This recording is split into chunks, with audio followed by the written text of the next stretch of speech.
Glenn, you're covering everything, right? Glenn, you're covering all the meetings, right? How's Lauren doing? Hey, John. Okay? Yeah, she's Hurting. She's hurting. Yes. Well, hey, she sent the best. yeah, I'm sure she does. We never did this one. This last week. I just found out from my daughter today. That's how I found it. Yeah. You all ready? All right, good. Yeah.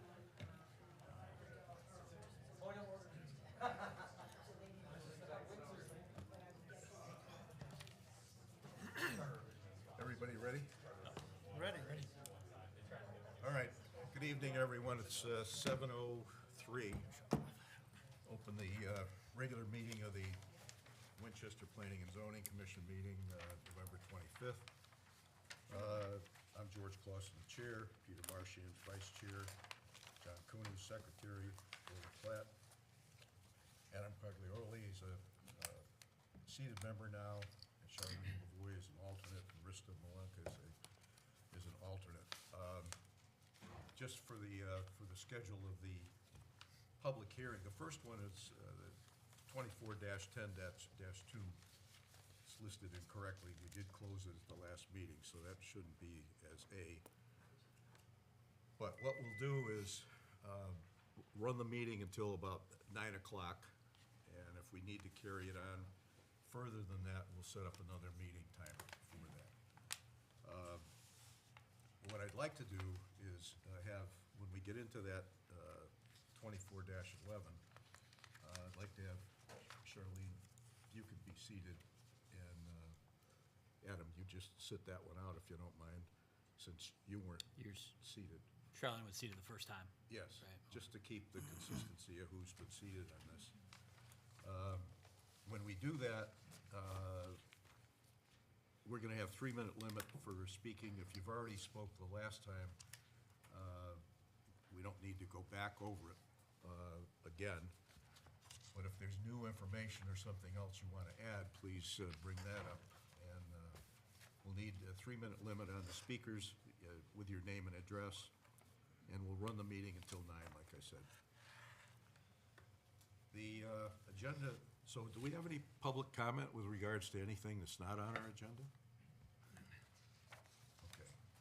Agenda review, I'd like to just change the organization of this so we can take care of some of the mechanical parts of this. The first thing I'd like to do is put the 24-10-2. I'd like to make a decision with regards to the parking regulation that we had. Mr. Chairman, will Adam be, he's a regular member, he'll be seated for all Yeah, those you'll be things. seated for that. The Right, only okay. one I Gotcha. changed that is for the 2411, 2411. got it. And then, okay, then we've got, we had Point of order. I have a question. go ahead. Is that the proper procedure, to switch boards that people that are here at the meeting proceed? I've been doing this for about 20-plus years, and what we try to do is keep the same people that were actively seated for the first part of that public hearing. I'm not asking if what you've done in the past, I'm saying, is it correct? I would ask the town attorney.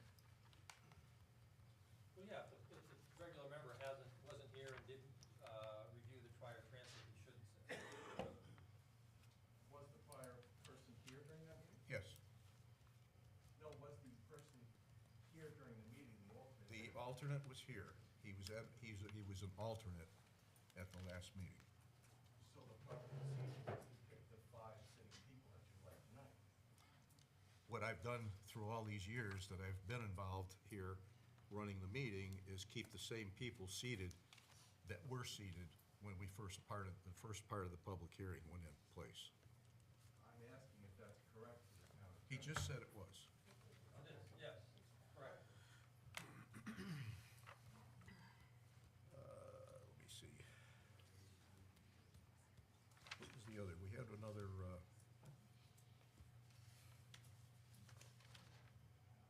all right. So, we've got the correct wording on the parking regulation. Yes. Motion to move that to the first item, the old business. Okay, we have a second on that? I'll make a motion to move PZC 24-10-2, old business, to the first order of business. I'll second. Okay. Any comments? All in favor? Okay, thank you. All right, so we've got the correct wording and so forth that we have been discussing for a long period of time. Any comments with regards to this?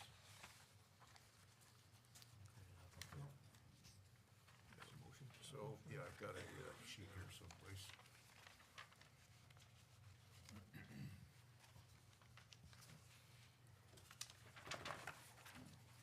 All right, so I've got a draft motion on that. If you care to read it, please. Draft motion, motion to approve application 24-10-2, special permit, applicant owner, Town of Winchester, Connecticut. Proposal, the Winchester Planning and Zoning Commission recognize the need for municipal and privately owned public parking lots to support a vibrant downtown. The proposed regulation changes are intended to allow for parking lots as a principal use in the town center residential zone, town center, and town gateway zoning districts.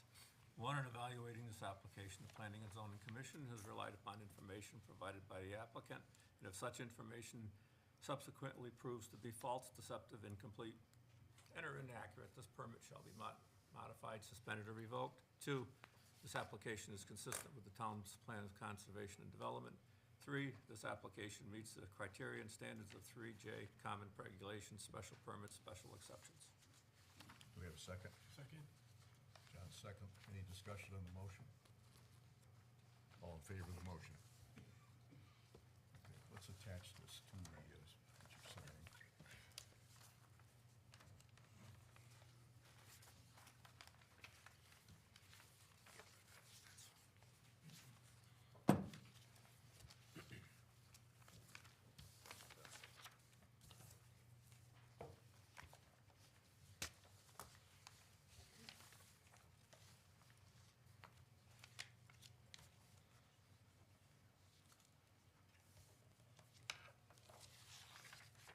All right.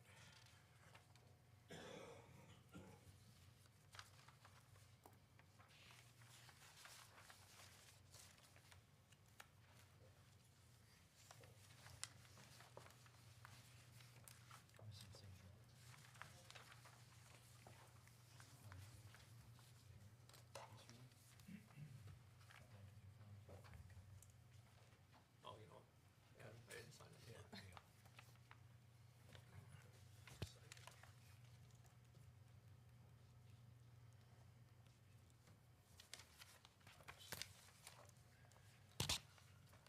All right. We'll now reopen the public hearing for PZC 24-12. I'm sorry, 24-11. This is the applicant attorney Joseph Hammer on behalf of Nova Farms, Wallace Legura, Jason Teal, CEO. Proposal, applicant seeks to amend the zoning regulation to allow outdoor grow cannabis cultivation use by special permit in the production and innovation zoning project. First of all, the applicant, is there anything you want to add to what has already been presented previously? Mr. Chairman, members of the commission, Attorney Joseph Hammer for the applicant. At this Can point, you hear? No, I don't think it's on. Yeah. sorry, Attorney Joseph Hammer for the applicant. It's not on. I think it is. Yeah, it's, Oh. just have to have it close. Okay. to- I don't have, if you'd like, I'd be happy to No. review the gist of the proposal, or I can just wait. No, until the okay, you public can't, they can't hear, Oh, and I can can't tell hear it's Lance. not working, It's so not working. see if we can beef it up a little bit. Are these, yeah, see, these are working.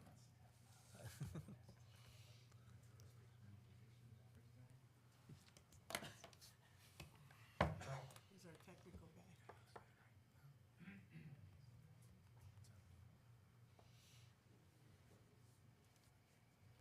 Oops.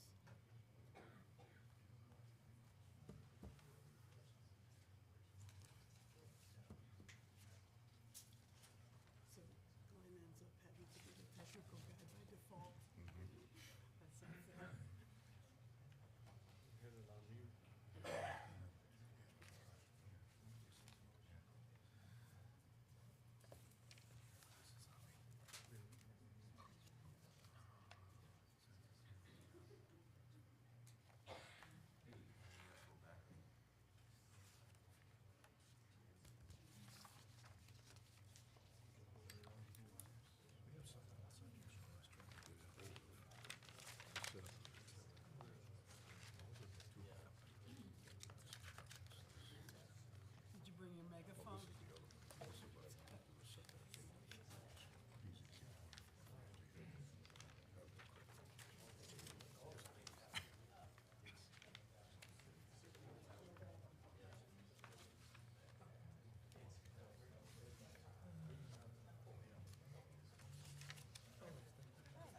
Okay, Mr. Chairman, members of the No, commission, is that better? Much Okay. better.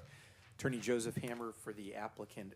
Maybe I'll just very quickly orient everybody back to what the application is and then let you go to public comment, Mr. Chairman. So this is an application to amend the regulations in order to add a use category in the PI zoning district, which would be called cannabis cultivation, and that use category would allow outdoor cultivation. Currently, as you know, the PI zone is the zone in which you have permitted by special permit other cannabis uses, retail, and there's also a micro cultivation use. So this would allow outdoor cultivation. It would require a special permit application to the commission, which involves a very comprehensive review, including consideration of any potential negative impacts on the surrounding area or surrounding properties. There are also some other controls that are in the proposed regulation. There would be a minimum lot area of 30 acres. There would be fencing required around the perimeter of the facility, a minimum of 12 feet tall. Lighting, video surveillance, and locks would be at all access points. The use of shielded and downward cast lighting would be required, and there would be a maximum of 250,000 square feet of total gross space. So that's built right into the proposed regulation itself in terms of establishing some parameters for the use. And again, through the special permit process, it enables the commission to determine on a case-by-case basis whether the use is appropriate for a specific property. This amendment simply would give you the ability to hear a special permit application to make that determination, and we believe it would open it's another use that's allowed by state regulation. It actually is similar to the micro cultivation use that's already allowed. It's just that it's outdoor. And it also would be consistent with the agricultural activity that goes on in other, in various land areas within the town, various properties within the town. It's an agricultural activity similar to a farming activity. It's just that what is being grown is a new and different item, but the same type of activity in the sense that it's seasonal. You plant in the beginning of the season, you harvest at the end of the season, and for many months of the season during the winter time, the site is not active. But we believe it's very similar to the traditional farming use. And there would be potential benefits by allowing that use category in town. It would allow to perhaps reactivate sites that are not active currently. It would provide some property tax benefits by reactivating and improving a site. And importantly, it's a use that does not involve public access. So contrasted with a retail use or a retail cannabis use where you do have foot traffic and car traffic coming to the site, that would not be the case here. It would really be the people who are employed there for the growing and the harvesting activity. And it could also help preserve agriculture and farmland. And we believe it's consistent with your town plan of conservation and development. There's some potential employment activities. And I also wanted to mention under state statute, cannabis cultivation, specifically the statutes say it's not deemed an agricultural use from the standpoint of not making it eligible for a lower property tax assessment like a traditional agricultural use or farmland classification would involve. So from that standpoint, even though it's very much like a farm, it would not include a reduced assessed value from the farming aspect. And again, we think the PI zone is the logical place to insert that use category, given what you've already put in the category. And again, we've talked last time, I think, about how the application that's in front of the commission right now is simply adding the use category to the PI regulations. There would, of course, be a further application to try to actually implement that use on a particular property. And if it's a property that's not currently zoned PI, then in addition to the special permit and site plan, it would be necessary to seek a zone change. But it would be at that second stage where the merits of a particular, of that particular use on a particular property would be evaluated by this commission. So tonight is really to give yourselves and the town the flexibility of potentially allowing the outdoor cultivation use. And as I said, we think that would bring benefits with it, and I'd be happy to answer any questions that you have through the course of tonight. Okay. So I think you just answered it, that the existing P&I zone in Winstead, there's no parcel there that would accommodate what you would like to do. There is a parcel, I mean, this was discussed a bit last time, there is a parcel that would meet these parameters that happens Is to that the be mountaintop? directly adjacent to Yeah. the PI Is that zone. the mountaintop parcel? It's, I'm not familiar with it being referred, it's Old Robertsville Road. I think you're talking two different things. You're talking about Mountaintop is Yeah. the quarry, which has the Oh, that- only property that's Well, greater the than 30 Robertsville acres. Road isn't Robertsville, P&I. so- right? Correct, sorry, but Right, right. that's the one Yeah, that yeah. we've talked about Okay, potentially I seeking got a it. zone change. But I think the quarry, I haven't studied it, but I know that was said last time, that the quarry is the one in the PI zone right now. That has the, But again, there's the potential, if there are properties adjacent to PI, you know, that yeah, potentially I could be understand. changed. Yep. thank you. Okay. Lance, when at our last meeting, I asked to see if you have any input from the town staff with regards to this, police department, fire department. Yeah, I think I gave that to you, that the police department said that they would be able to have the capability to respond in an emergency situation. Security problem, Mhm. okay. And pretty much fire department was the same response. They said they would have. Do you have that, so that would be part of the record?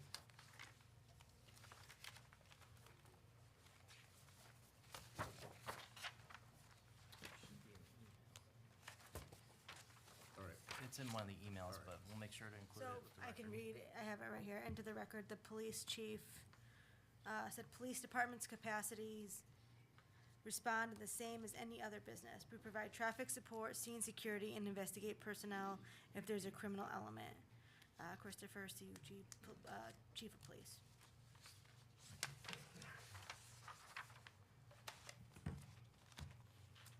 I don't see one from the fire department here. all right, before we turn it into the public, any other questions or comments from the people on the commission? I do, Go but I don't know ahead. if it's appropriate. Go ahead. So, at the last meeting, and I think this is to the attorney, you know, I think there was a lot of concerns raised at the public hearing, and I had some concerns over smell and different things. Being that this is a fairly, there's only one in Connecticut, did you get a chance to look at, instead of changing the regulations and then having a special exception, looking at that for an overlay zone?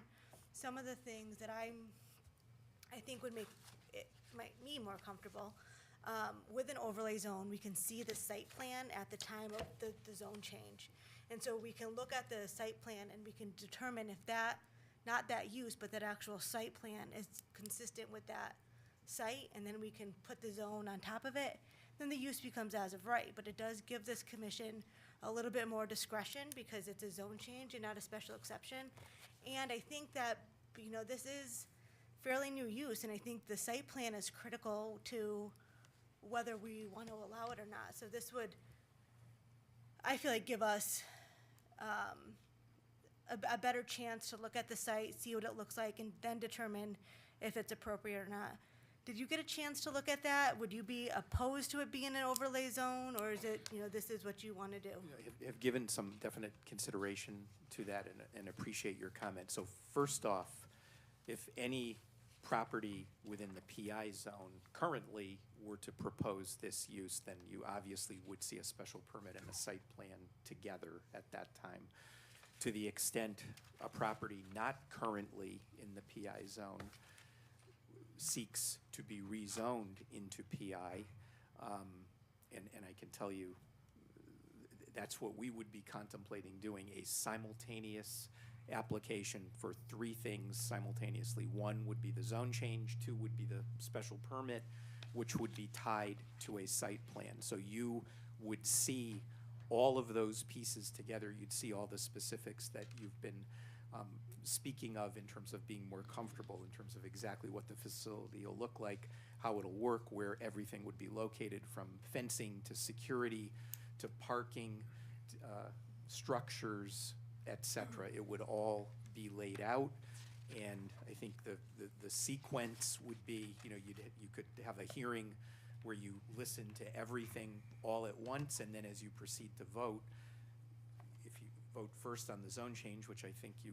normally would, you will know exactly what you're getting, and it would be all at once. And theoretically, if somebody came to you just with the zone change in a vacuum, you wouldn't have to grant the zone change in a vacuum. You've got discretion. It's a legislative decision. It's very discretionary with the commission. But But my concern yeah. would be when a zone change isn't required. If there's a lot in the PI zone, I know that's not the lot you're looking at, but by creating the regulations, somebody wouldn't have to come into a zone change for us. It would be allowed by special exception if they can meet that criteria. So, well, I know what you're proposing might require a zone change. Not every use or every site would. So I think that with an overlay zone, it would require that everybody come in with that level of discretion for zone change, whether they're already zoned PI or not. It's just my, And yeah. I understand, and I guess as Commissioner Lavoy mentioned before, and others have, I think at the first hearing, there may only be that one other property that was referenced currently in the PI zone, and I guess if it's being used for gravel and rock operations, question whether that would even be a viable site. But even if it were, or any other site were, even with a special permit application, it's tied to a specific site plan, and you do have considerable discretion. You've got very broad standards on the special permit review for you to be satisfied that there will not be any adverse effects that you don't think are appropriate on a surrounding property. So I respectfully would say either way, you would get a full package that would allow you to make a full determination and comfort level for. Okay, well, you brought it up. Anybody else on the commission?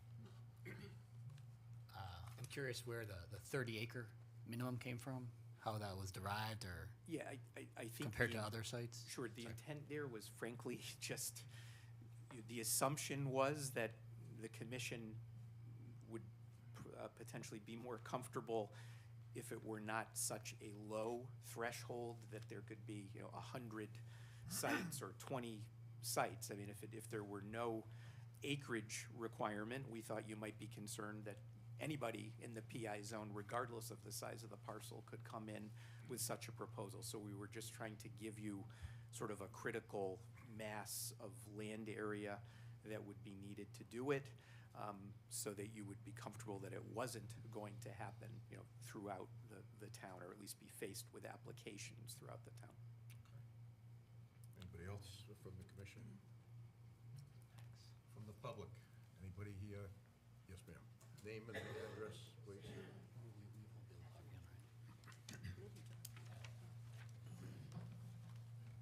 But before we do this, the minutes never showed, it showed who spoke and raised questions. And when we go through the George, minutes, you have to either bring that closer to you or, get up on the table. because All right. the public can't hear, yeah, unless you get right There was on no it. mention exactly of what was brought up. that the applicant responded to. So we need to make sure that when something's mentioned, pro or con, that it's Reflected in the reflected in minutes. the minutes that reflect what's going on tonight, if we can, please. All right. Yes, ma'am. My name is Darcy Dennett, and I live 5 minutes from the proposed site.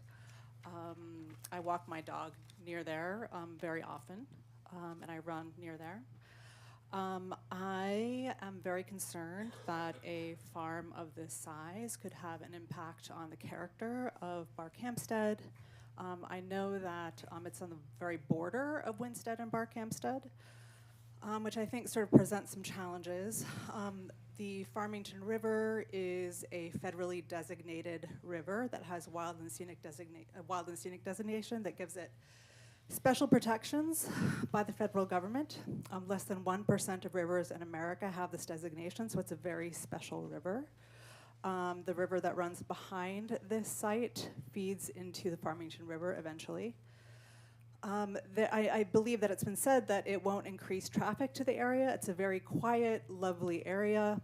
I believe that I've read that 10 to 15 employees will work there over the course of the year, and then another 10 to 15 will be there during harvest. That's quite a bit more traffic, plus my understanding is that there will have to be a fence that will be very tall, which I also believe will be an eyesore and not fitting to the character of the area. I'm very concerned that given that it is, as I understand, legal to have smaller farms that are indoors, this is a much bigger site. And I think that the impact of the fertilizer that's being used could have negative impacts for runoff to the river, to drinking water in the area, to there's a huge amount of wildlife because of the Farmington River. Barkhamsted has over 50% protected land because of its proximity to the Farmington is incredibly significant to wildlife in the area. We have the pleasure of having a huge amount of wildlife in our backyard, which I worry that this farm could impact negatively.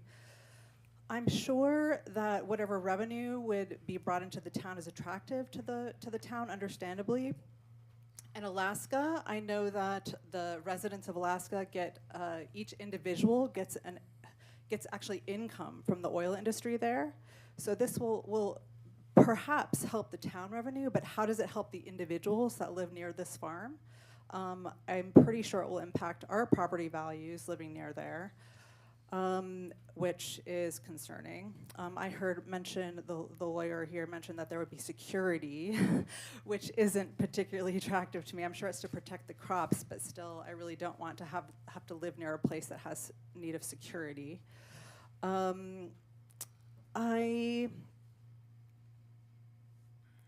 I wonder if, I don't really know what the relationship is between Winstead and Barkhamsted Town Hall, but I know that the folks that Phelps, Friends of American Legion, and People's Forest has a very active friends group, which includes folks that advocate for the river, the Farmington River, the FRCC, the FRWA. I wonder if anyone here has spoken to the folks at the Barkhamsted Town Hall who are aware of what the regulations are that are in place to protect the Farmington River. That's pretty much all I have to say. Okay, thank you. Thank you. Yes, sir.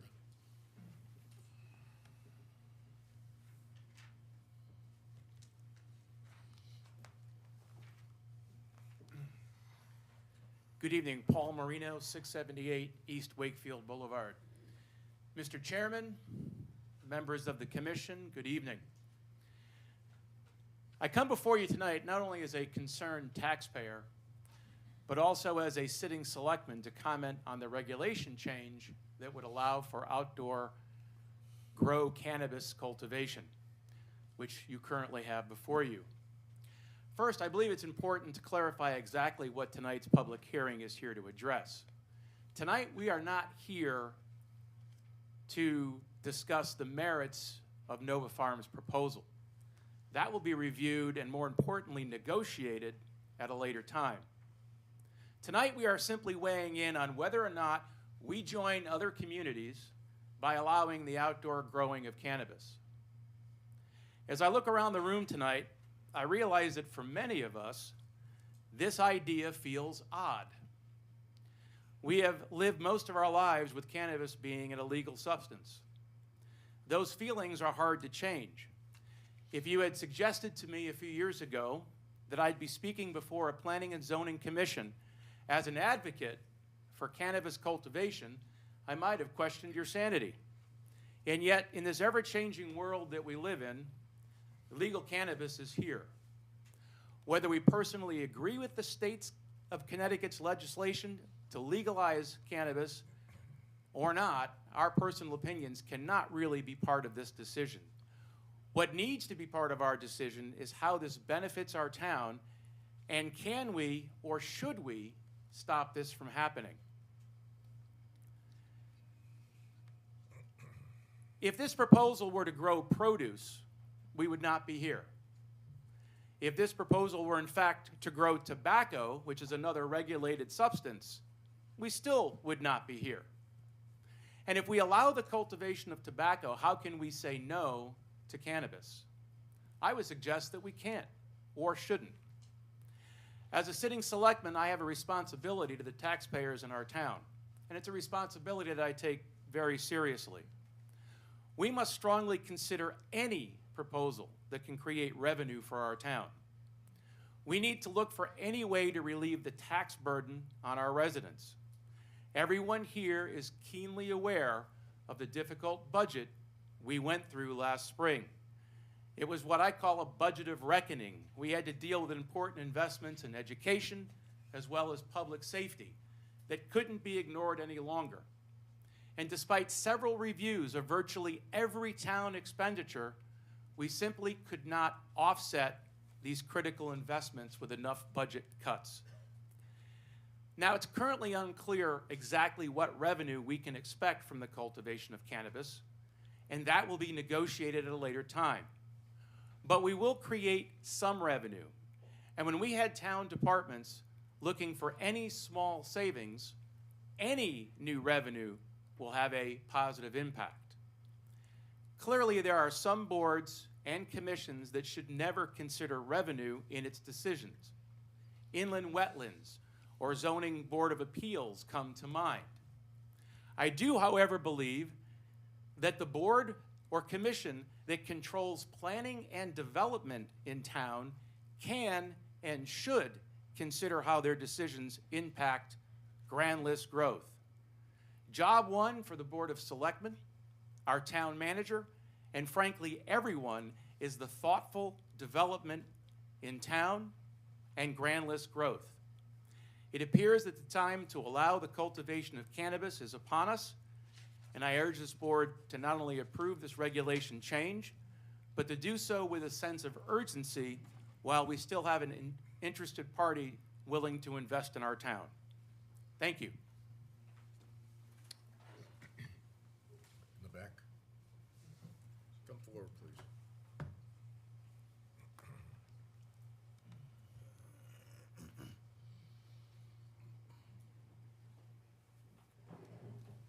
Mr. Chairman, Selectmen, ladies.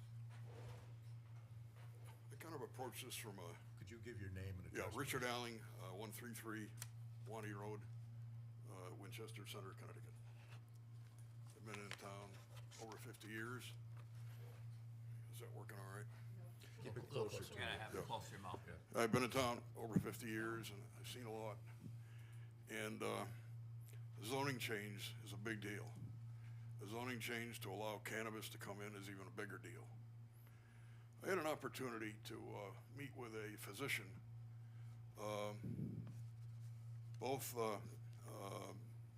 It's a MedPed. A MedPed is a physician that's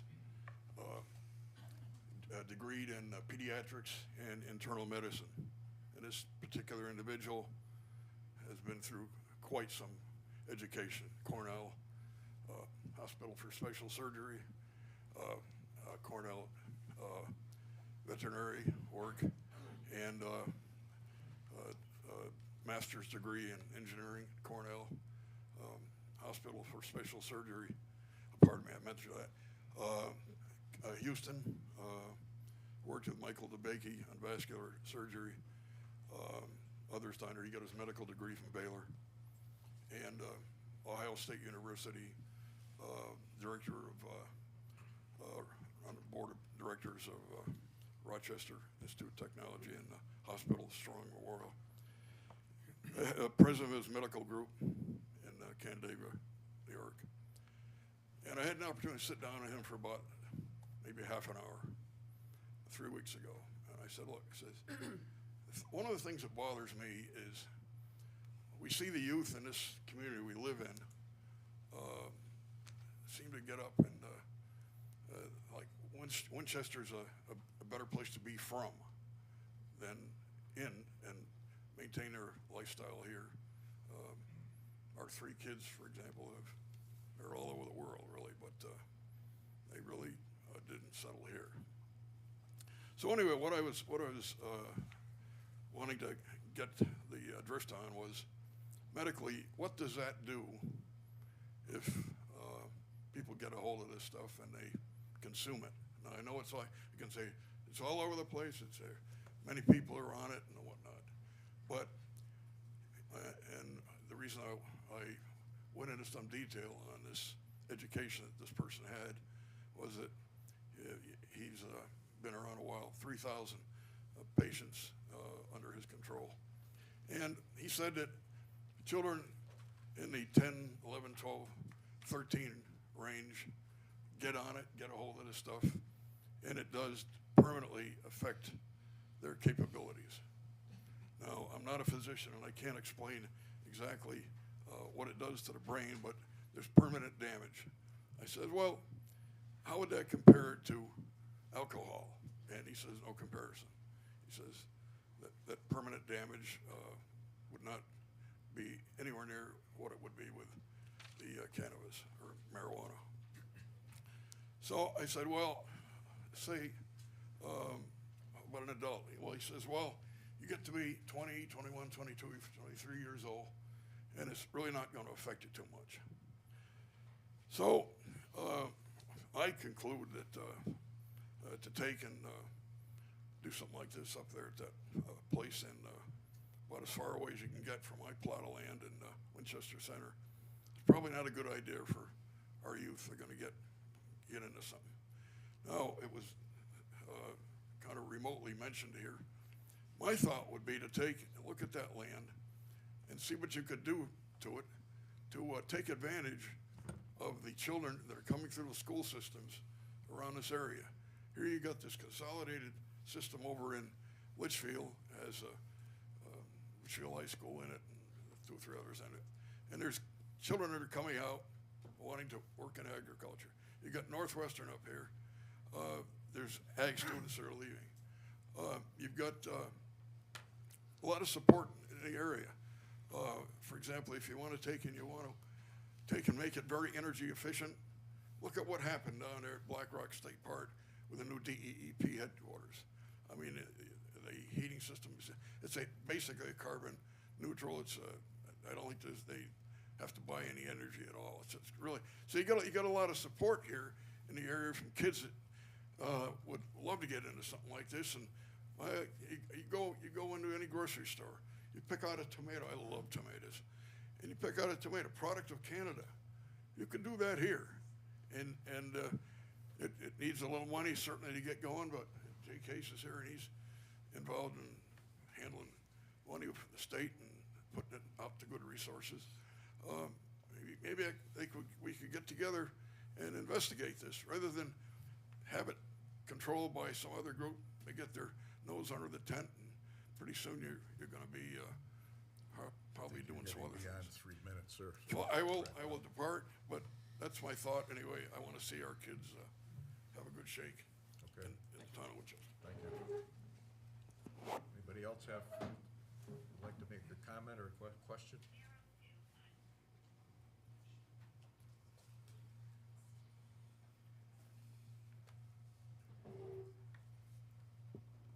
Sandy Slemmer, can you hear me? Yes. Pull it towards you, Sandy. The whole unit. There you go. Okay. Sandy Slemmer, Taylor Road, Barkhamsted. The back of my property is in Winstead, and it butts up against the Rebellard Farm, which is what we're talking about here. Now, the state of Connecticut had a goal of preserving 21% of the land base as open space by 2023. Now, I realize we're beyond that. Whether they've extended that, I'm not sure. But much of this land is owned by the state in conjunction with land conservation partners, municipalities, nonprofit land conservation organizations, and water supplies. And I understand cannabis requires a vast amount of water, something we currently are in short supply of. These days, climate is no longer seasonally consistent, so we need to be prepared for the worst-case scenario, and planting a water-hungry crop is not going in the desired direction. Most people are not connected to a municipal water supply and rely on their wells. Water is the most important natural resource humans and wildlife require. This needs to be preserved at all costs. Has anybody ever investigated if neighbors at a cannabis farm have noticed a decrease in their water supply? I don't know. Is land conservation ever something you would consider? Because this proposal does absolutely nothing for the community and only decreases the natural flavor of the area and is a huge disappointment to the residents. I'm going to have a couple quotes here from the Connecticut Farmland Trust. It says, by one estimate, 55,000 acres of Connecticut farmland will be lost by 2040 at our current rate of clearing farms and their woodlots. Natural forces need 1,000 years to build 1 inch of rich, productive soil, and bulldozers can destroy that in a minute. This is from a farmer in Washington, Connecticut. He says, once the ability to grow locally disappears, one becomes reliant on a food system dedicated to something other than community.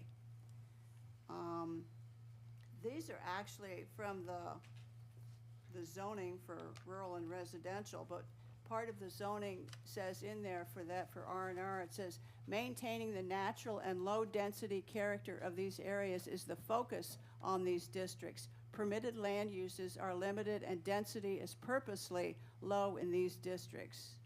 It says certain uses are permitted while others require a special permit. All other uses are prohibited. So think about it before you change the zoning to P&I. This could have a great impact in the years to come. So think about forever. Is that what you want for Winchester? All I'm saying is just think about other potential uses of the land before you change the zoning. Thank you. Yes.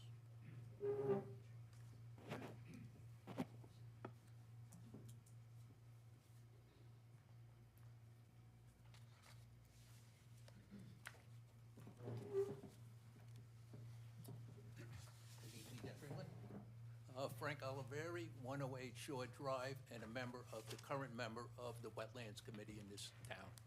A little over a year ago, Tractor Supply, who is now in New Hartford and Park Hempstead, made a proposal to the Wetlands Committee, which we approved, to moving to outside of town. With that approval, which took 3 months and probably 18 hours of testimony through the meetings with wetlands personnel, wetlands experts, and everything else, we made the approval, and then we got chastised by personnel in this building, in which we had to refrain from making the approval. And that was based on because the town of Park Hempstead wanted to sue the town of Winstead. So we were required to back off and rescind that approval, which would have brought tax money to the town in a new building, which is now going up across the street on the other side of the border. So unless somebody here is a citizen of the town of Winchester and the city of Winstead and wants to say that, I don't want to hear anything from the people of Park Hempstead about how we run our business and how we bring new business into this town for our tax purposes. Thank you. Okay, thank you. Anybody else in the audience like to speak?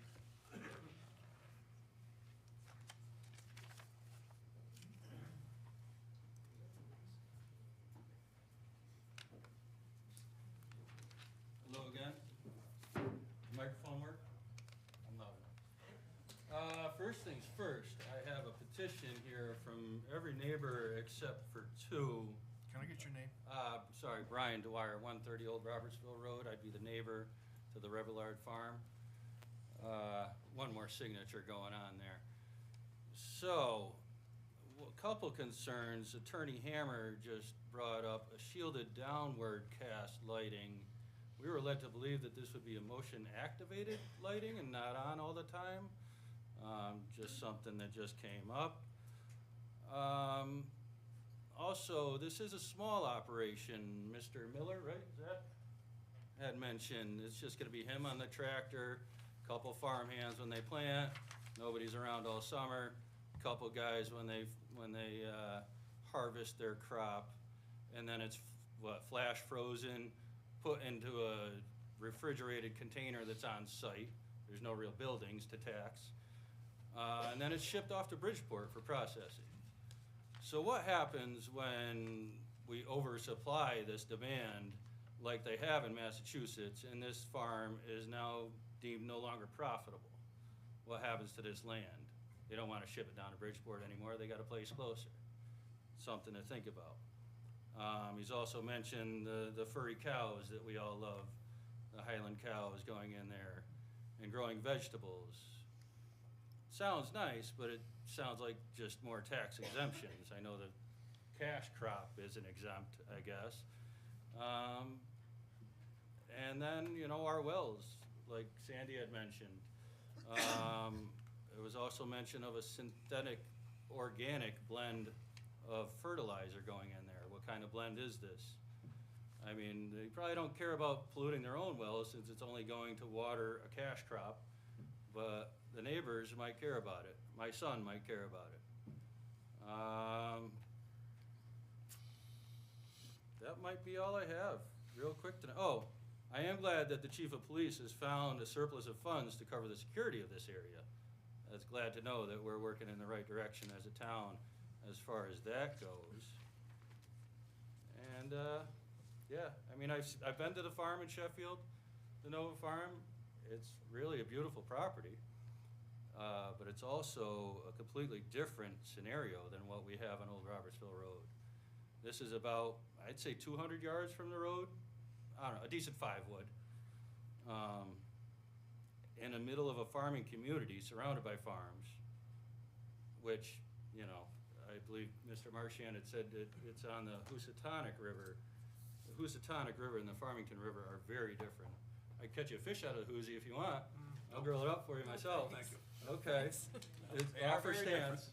Offer stands. I don't know who I dropped this petition off with. Permission to approach the bench, Your Honor? Give it to our. Oh, that's great. Only my brother gets to say that. There you are. Thank you for your time. Okay, thank you.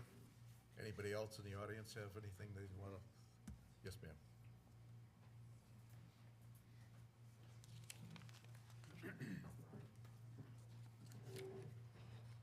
Candace Bouchard, 135 Riverton Road, neighbor to the Robertsville Road area.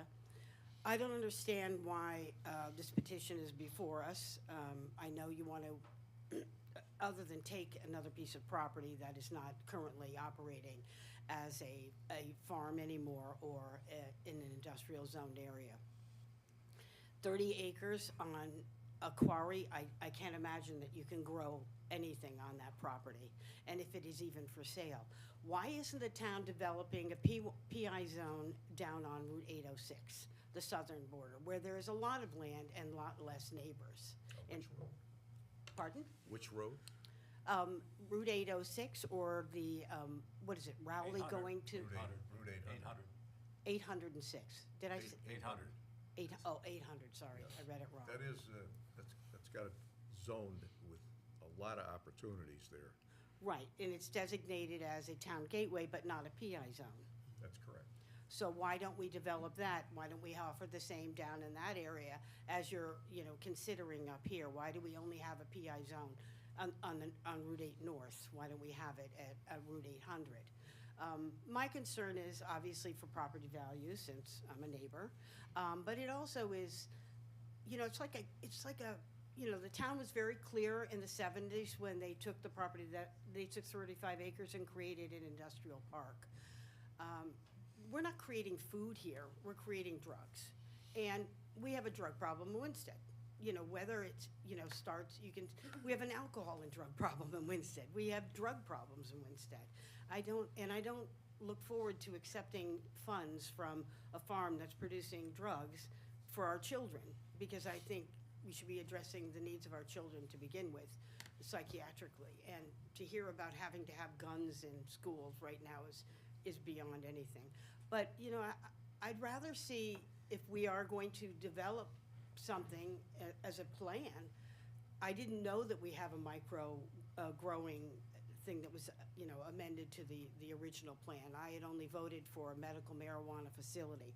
I had not realized it had expanded further to indoor growing. But still, the opportunity on Route 800 exists, which is away from people. It's by a highway. I think it's a much more controlled environment instead of impacting a rural community. You know, right now we're losing farmland to solar farms that we have absolutely no control over. The board has no control over. And so I'm really concerned about losing our rural atmosphere on this side of town, my side of town. And also how that'll change. All the bears in our neighborhood live there. You know, so now they're gonna be at our doors, you know. But, you know, there's a tremendous amount of wildlife, a tremendous amount of beauty. And someone mentioned, you know, about wetlands, about the neighbor that spoke. She lives in Winchester. She has two parcels. One is in Winchester, which borders the Robertsville property, and Barkhamsted. And I think it's very concerning, too, for the neighbors of Barkhamsted to have to deal with this when there's no choice. It's not brought up before them. It's a neighboring town, Colebrook as well. You know, I mean, there's 2 houses away, and you're in Colebrook. You know, and then we already have a outdoor growing facility in Sandusfield, right over the border on Route 8 North. So, you know, please find another area of the town or another town. Thank you. Okay, thank you. Anybody else in the audience like to speak to or against this? Go ahead.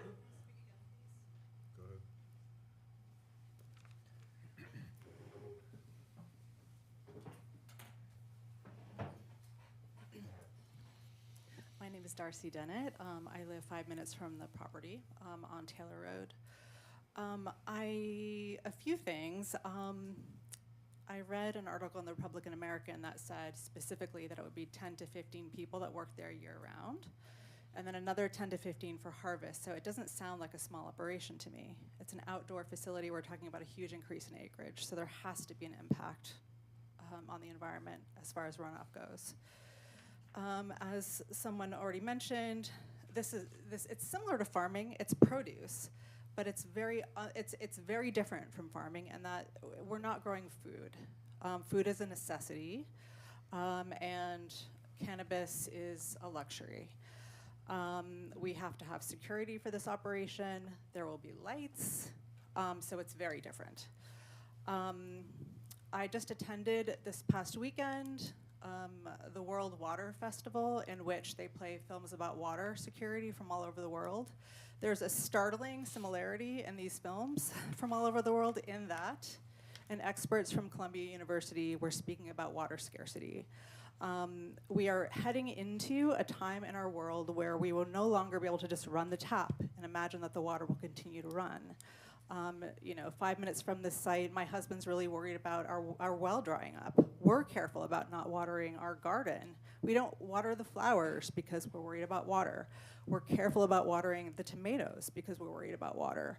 So where is the water going to be coming from for this farm? Are they pulling it from the ground? How will that impact? And the person the wetlands person that spoke earlier about not caring about how Barkhamsted felt, my home is 5 minutes nearby. I care about the ability to run water, take a shower, do laundry, and continue to drink water from my well.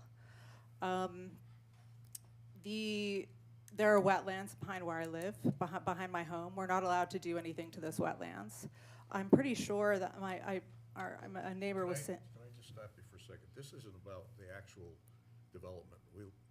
If this was approved tonight, there's a further public hearing where we can talk about the I implications understand, of yes. how this thing would fit, how it should be structured. So if we could save that for another time. If in Great, fact yeah, this- no, I appreciated the person's suggestion that perhaps there's a better place within Winstead to put this sort of a property. So there, you know, what is the proximity to wetlands? There are wetlands behind my home. I'm pretty sure that there are wetlands behind Sandy's home. She's much closer to this site, so will it impact the wetlands, and if so, how? And lastly, I'm just going to say that the famous biologist E.O. Wilson, who died recently, felt that in order to preserve the human species, that 50% of wildlife and wilderness and wildland should be set aside in order to ensure our own survival. It's amazing that Barkhamsted has 50% protected land. It's incredible. It's amazing that the Farmington River, which, by the way, you actually can't eat, you're not supposed to eat. You're supposed to be very careful about the fish you eat from there, because despite the fact that it has this federal designation that less than 1% of rivers in America have, the fish there are, you have to be very careful about eating them. That's really sad. And so I think we should do everything that we can to preserve the quality of this area.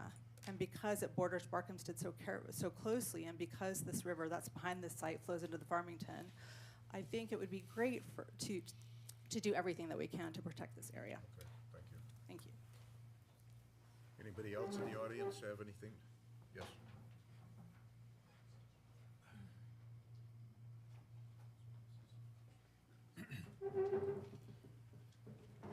Good evening. My name is Andrew Call. I live at 149 Old Robertsville Road. I've lived there approximately 25 years, next to the Rebelard Farm. My concern with the zoning change, Which is not what we're talking about. changing, This is talking about a regulation that includes that as a next step if it gets Correct. approved. I would be What we're talking about tonight is whether this town wants to permit outdoor growing of cannabis. That's the threshold issue tonight on the table. Am I correct, That's Mr. correct. Chairman? So we're not considering their proposal to build something there or a zone change yet. We're talking about, does the town want to permit Correct. the growing of cannabis outdoors? okay. My concern is that growing cannabis outdoors in our rural residential area will change effectively the quality of my life on Old Robertsville Road.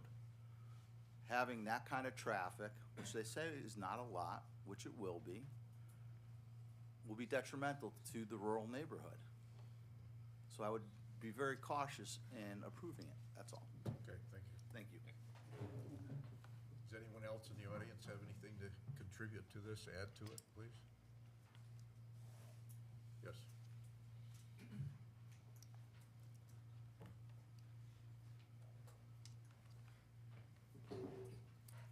Good evening, Michael Farrell, 147 Shore Drive, Winchester. I hear a lot of unconscious biases, a lot of prejudices coming up.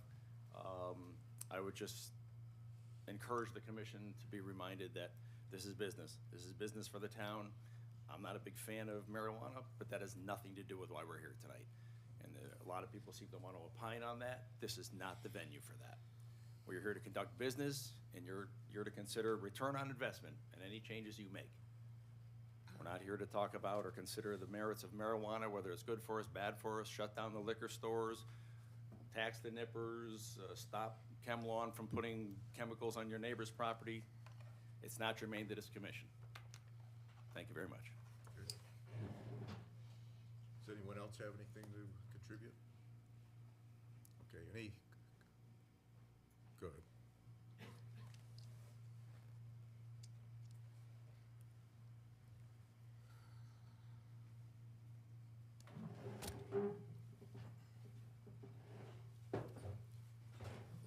Good evening.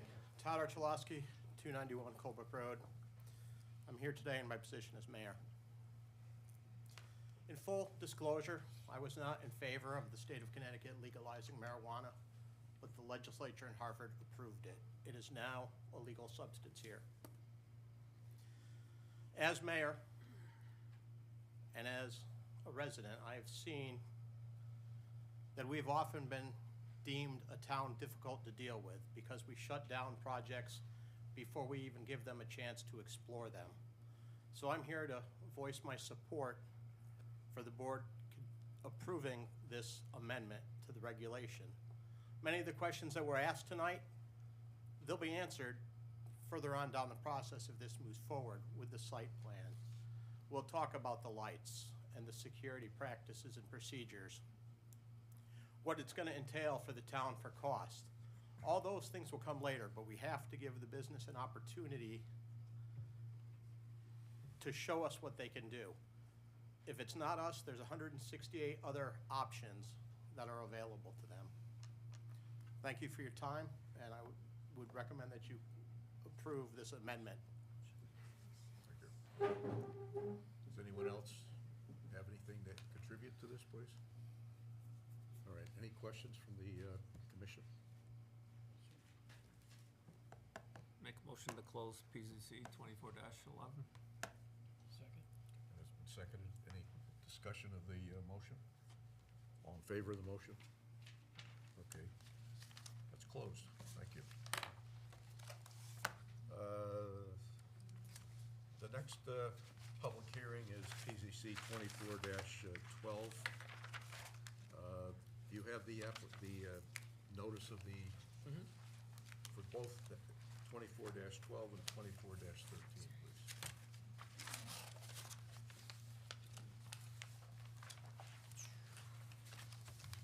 Okay, notice is hereby given that Winchester Planning and Zoning Commission will hold a public hearing 7 o'clock PM on Monday, November 25th, 2024 in the P. Francis Hicks Room, second floor, Town Hall, 338 Main Street, Winstead, to act on the following. PZC number 24-12, zoning map amendment, applicant Eric and Jean Richard, owner Todos LLC, address is 220 East Lake Street. Proposal, the applicant seeks to amend the zoning district for 220 East Lake Street from current Highland Lake zoning district to the Highland Lake Business zoning district. This was, at this hearing, instructed persons may appear and here written communications will be received. Copies of the above proposals are on file for public inspection and planning development, Planning and Zoning Commission office. Dated at Winchester, Connecticut, the 6th day of November, 2024. It was run on November 15th and then again on the 22nd. That's for both of those? Correct, it would be the same, just different address. You want me to? No, that's Okay. fine, as long as, I just wanted to make sure we had that, it was followed up and it was in there. So the applicant, if you could talk to us about what you're proposing and why you're proposing it, please.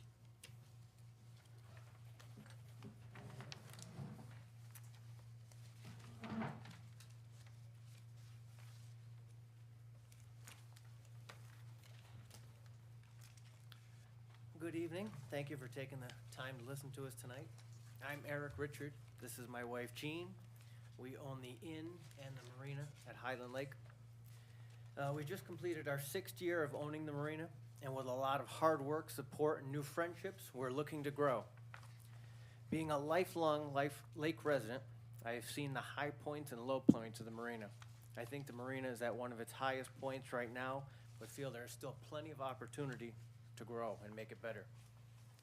In our last 6 years, we have demonstrated a responsible and appealing business that benefits the lake, the community, and our customers.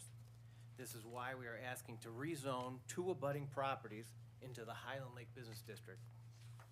The first property is our neighboring property that we use for vacation rentals, and it's called the Inn at Highland Lake. Behind the inn was a large garage with 3 apartments above it. I've been told it was the old taxi cab company. The building was beyond repair and quite an eyesore for the neighborhood, so we took the building down. We'd like to use this area for much-needed parking during the summer and boat storage in the winter. The second property is at 159 Lake Street. This is a large area we'd like to use for the marina. In the spring, summer, and fall, it would be used for employee parking, a drop-off pickup area for boat service. In the winter, we would use it for boat storage. These 2 properties are not on the water will have no impact on our boat slips and will not put any additional boat traffic on the lake. This zone change would help the marina and inn grow. We have provided over 40 letters of support from all the abutting property owners, customers, lake residents, and community supporters. We would appreciate the committee's support in changing this zoning. Could you tell me the size of each parcel, please? The 220, I believe, I'd have to look at the records, it's probably a half acre, and 159, maybe 3/4 of an acre. Are either of these properties large enough to create a building that you're? You could put up a, where I took down a large garage, another building could go up there, even on the other 159, yeah, a building could probably go up there too. How big a building? Where we took down the garage that came down was approximately 40 feet by 70 feet.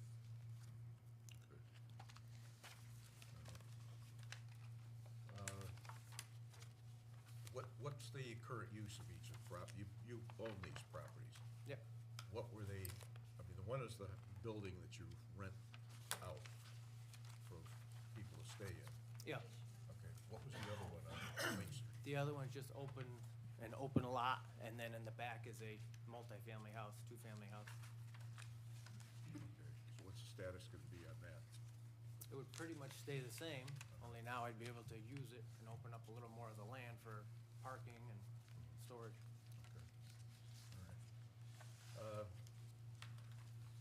Do we have any comments from anybody from the town staff at all? I mean, I've seen that you've got a huge number of people that you've asked to support this, and that, you have a copy of it, so that could be added to the, I didn't see any negatives in there, but it was a lot of. There was one negative. There was one negative. One negative? All right. Did you have something? Several, a couple. There's a few. Lance, do you have anything? From the staff? Yes. Yes. So, actually, everybody from our Winchester Development Review Team commented. Do you want all of our comments on? Well, do you have anything from the town staff, or these are all commission? or- Nope, these are all from the town staff. Yep, so from town manager, myself, zoning enforcement officer, DPW, public police, fire, everything we would do for normal site plan approval. Okay. So, which obviously could be used again. All right, all of those should be left into the file, if you could, please. Anybody on the commission have any comments or questions for the applicant? Yeah. I think one of these is for Kevin. So, you tore a building down, you plan on replacing it. You're not gonna replace the building? Possibly, at this time, I don't have any plans to replace it. Okay, well, I was just wondering, you tore the building down, it's non-conforming under the HL zone. You want to rezone it to HLB. Can you then put a building on that's non-conforming because the building was there the first time? I know if the town changes zoning, you can do that, but if they request it, can he do it? We already tore the building down, right? Yes. Yes. So that's gone. So any non-conforming use would have lapsed. We tore it down. Start from the beginning. Now he has to conform any new building. Any new building has to conform. Okay. Now, I have a current survey that shows the old land on there, and was told that as long as I have that, I could rebuild in the same footprint. It depends. I mean, if you have a fire and it comes down and you're gonna rebuild in 6 months, that's usually not a problem. It really has to go with, of course, we'll look at time frame, intent, to determine if you've lost the non-conformity by tearing the building down. And who makes these determinations? Well, initially, the staff would, and the commission, and if you disagree, of course. But there's no hard or set law, it's all whatever we feel. It's not a 5-year statute. They're fact-based on every circumstance. Okay, so every circumstance is different. There's nothing in writing that says you have a 5-year statute of limitations to put that building back up.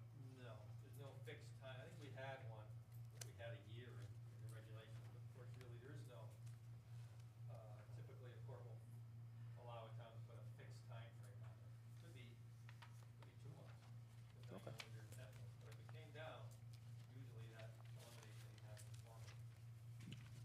save the foundation at all, or that's gone as well?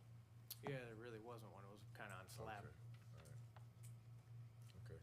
So that was a question that I asked for your benefit, so you knew what you're up against going forward and see if you still want to pursue this change, because it may be a problem for you to put your building up. No, I appreciate that, but if I do put a building back up, I still wouldn't be able to use it for the marina anyway, because it's wrong zone. Right. Okay. Okay. And the other question I have is, all these properties we're looking at here, they all have different business names on them. So, to me, that's kind of problematic, because, as we all know, there's only one marina on Highland Lake, and that's you. But each of these properties have a different name, so potentially you're creating another marina-type property, whether it's a support building under a different business name. You know, some of them are Toddles Limited, some of them are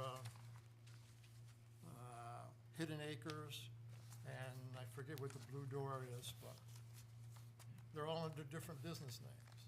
So to combine that all into one business, to me, is problematic, because eventually you're gonna cash out, just like everybody else has. So what happens in the future?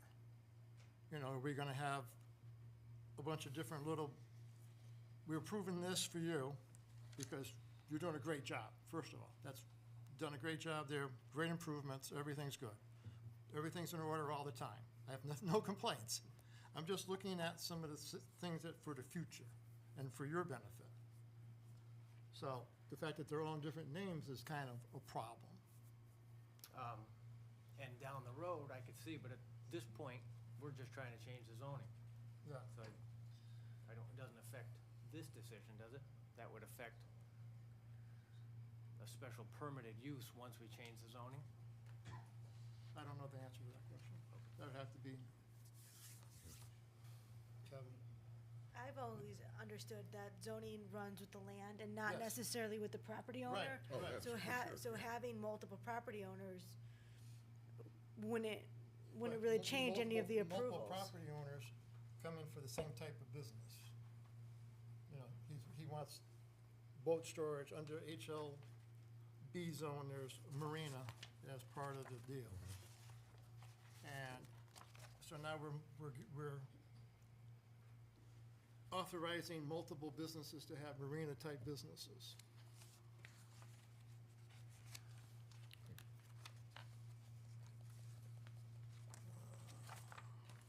Point of clarification.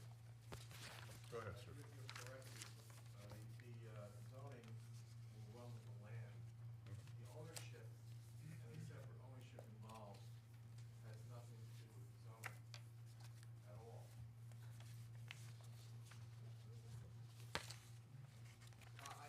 My name is Matt Smith, 662 East Wakefield Boulevard.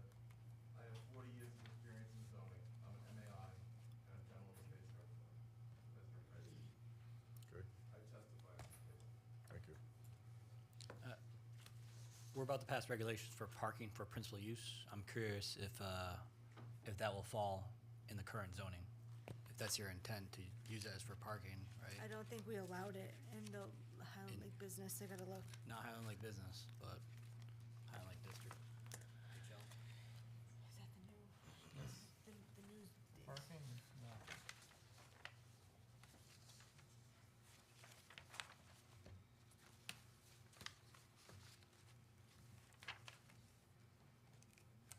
Yeah, we didn't allow just a principal parking.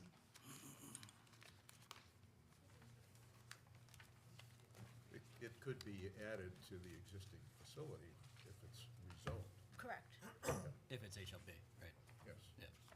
I was just thinking, if you're gonna, ideally, or if you intend to only use it for parking, we do have parking for principal use. It's about to go into our zoning regulations, but not for, Marina, including boat sales, storage, repair is allowed, so he would get approval under the marina use, not under the parking lot use. without having to rezone. Well, no, if, We'd have to rezone. under the Highland Lake Business Yeah. District. Okay.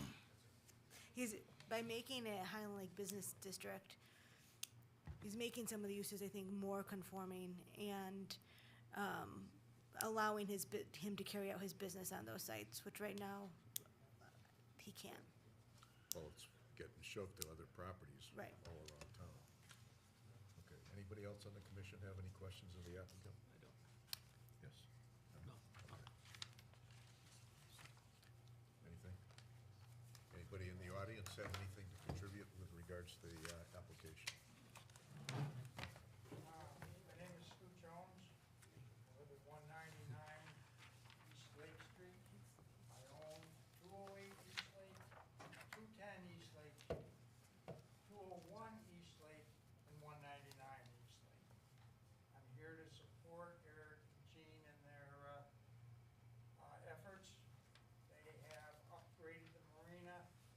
They have removed numerous blighted properties, and I do not feel that their activities will impact the neighborhood or this end of the lake. They need some room to work. They're doing a great job, but they are bounded by our present zoning, which is, as I have often spoken here, unnecessarily restrictive. Give them a break.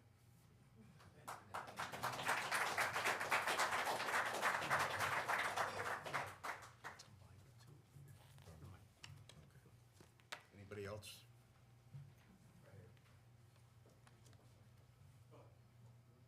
Go ahead. Good evening. My name's Ken Farrar. I live at 123 East Lake Street, just a couple houses down from Stu. And I think as Selectman Marino said so elegantly, we need to support the businesses and the people that support this town. And Eric and Jean have done a phenomenal job. I think we all remember what that marina looked like. And they have done a phenomenal job getting the gas back there, that's protecting our lake from gas being spilled in. And I think we need to find a way to really help support them. Okay. Yes. Frank Oliveri, 108 Shore Drive. You mentioned before, a large number of people here. I'm just gonna say one thing. If everybody would raise their right hand in favor of this proposal, please do it now. Okay. I think the ayes have it. Thank you. Is that a new way we handle these things? Is that how you is that how you operate in the wetlands? Oh, Jesus. You gave us a time of 9 o'clock. All right. Do you have something you want to say? Hi, Michael Farrell, 147 Shore Drive. I am a customer of the marina, 4 or 5 years. I think we hit all the business talking points. Frank kind of slammed the door shut on me. But they do bring visitors into town. Visitors mean revenue. And that's good for the community. People want to eat at our restaurants. They want to buy our gas. That's awesome. The inn hosts long-term visitors. Again, they're here spending money, investing their time and energy into Winchester. That's awesome. They employ local people. One of my neighbors. And they keep boats local, and that is huge. I've said this a million times, and I'm never gonna stop saying it. Local boats are good boats.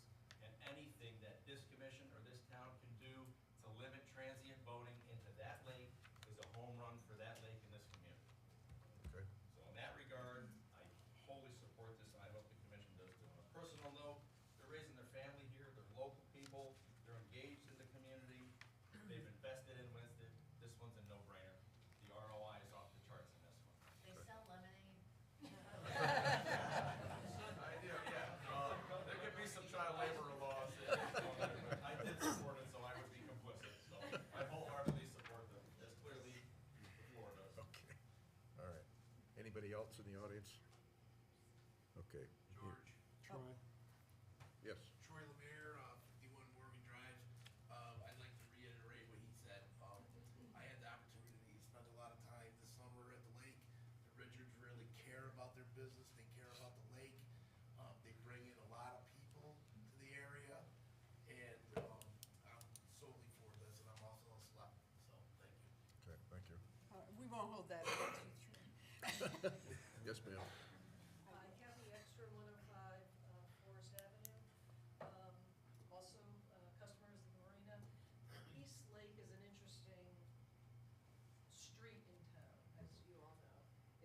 businesses, residential and businesses from La Pointe on one end to the marina on the other.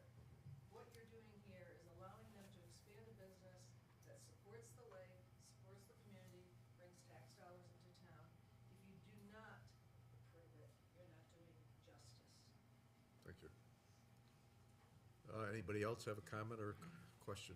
Yeah, hi. Yes, ma'am. I'm Mary Ann Marino. I live at 631 Vera Road. My family's been on the lake for 50 years. I actually agree pretty much with what everybody said. I think you guys have done an amazing job.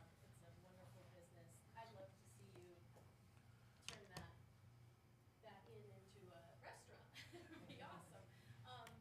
The one concern I have, which you guys did address, I think, a little bit, that I have is that I know that you guys rent boats and keeping them local is great, right? You want to stop hydrilla. I would be concerned if there was an expansion of the boat rental business, just because the marina and the boat rentals have brought more boat traffic to the lake, and I think we've all noticed that there have been more hazards, I would say navigational hazards as a result. I know the rental boaters don't have to have boat licenses, so that would be a real concern of mine if this expansion meant more rental boats or an expansion of more marina slips or moorings. This And is- I think the boats at the lake's at capacity. There's a limitation on the, how much they can do in the dock area. So that's not being, this is talking about two properties to give them more access to storage and work and so forth. I got it. Okay. Anybody else on the commission have anything, questions?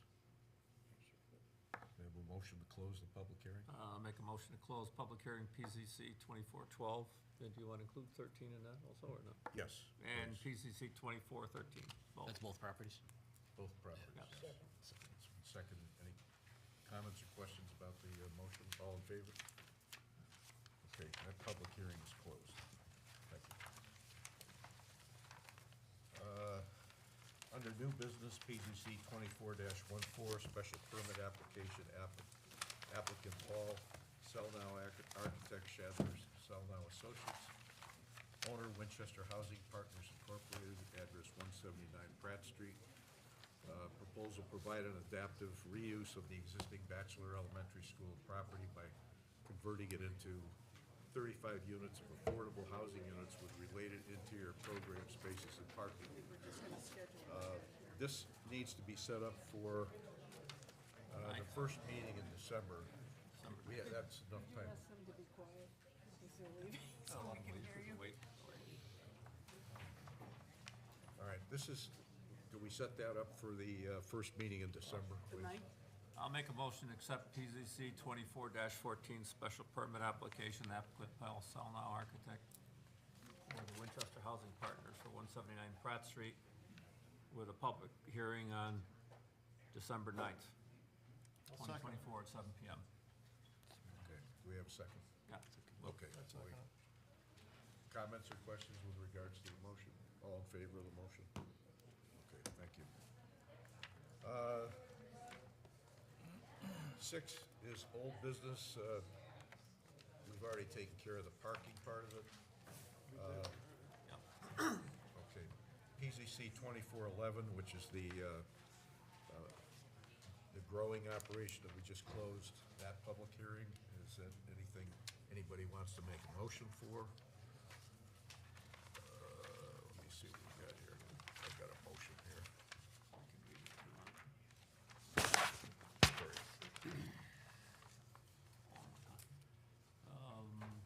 Motion to approve application 24-11, special permit. Applicant attorney Joseph Hammer on behalf of Nova Farms Connecticut LLC. Proposal, applicant seeks to amend the zoning regulations to allow outdoor grow cannabis cultivation used by special permit in the Production and Innovation PI zoning district. Applicable to outdoor cultivation to include a minimum lot area of 30 acres, fencing around the perimeter of the facility at a minimum of 12 feet in height, lighting, video surveillance, and locks at all access points, and use of shielded and downward casting lighting. Hold on a second. Yeah, why is that a proper motion? All this is about is changing the zoning thing to include That's what they grow. proposed in the. Okay, I'm. No, it's in the proposal for the zoning. Wait, the zone, We're not that is changing not gonna zoning. be in the zoning reg. No, We're talking about changing a zoning No, reg that's a to special include permit. outdoor That's what I was regulation, gonna say. That's- outdoor that's- growth. That is a special permit. Yeah, so That's not a that's an zoning reg, that's inappropriate motion gone. for this meeting. No, The application you're is correct. to change the That's what you gave regulation us, Lance. to include outdoor growing of cannabis, that's it. You're right, you're absolutely right. So that, the motion has to be something simply The zone like change. that, but with, To add it to the zone. not a zone change, it's a No, regulation change And to it was worded as section. a special permit, it wasn't. Okay, it it's was not that. improperly I worded. mean, Right. Nope. Attorney Henry, yeah, I mean, it's a change to section D, D3 to add, or to add a D4 to have cannabis, outdoor cannabis growth. Right now, it says in A, production and/or storage of cannabis shall be conducted indoors, right? I mean, we're looking for a regulation language to Exactly. change the regulations. Exactly. If I might, there's a redlined copy of the proposed text that was submitted as Oh, part boy. of the application that Where's shows that? you exactly what the text is that's changing. That was submitted with the original text change application, but I will mention that the 30 acres and those other aspects that the vice chair read are Part of built that. into the proposed text amendment of the regulation itself. I have Okay. one extra Yeah. copy of the red line, but Okay. You guys should have all gotten this, though. so it sounded like the title of that was wrong. Yeah. It wasn't special permit, it was Right. amendment to the regs, but I didn't follow all the Yeah, right. details. Yes, all the specifics in a regulation But change. I would say if you have access to the application, it does lay it out in a track changes. Text amendment. Text amendment. Text amendment, yeah. Submitted by McDermott, Reynolds, Gilsman, dated September 9th, 2024. Yes, and I think it's, if you turn to, Wait, yeah, if I have- I've got so much paper, I don't- attachment A explains what it is, but attachment B What do you want? shows you specifically where the new language would go in relation to your regulations, attachment B. And then attachment C is the code version. Correct. Yes.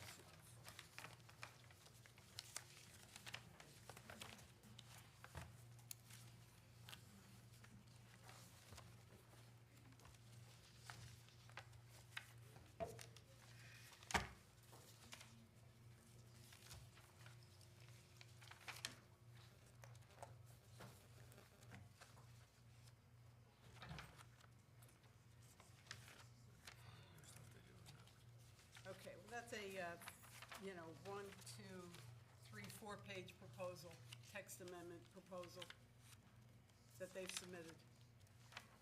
You have it? Yeah. Okay. You gonna read that into the record? Get your sleeping bags. Well, can you just reference this document, or do you have one to read the whole Yeah, thing? this is,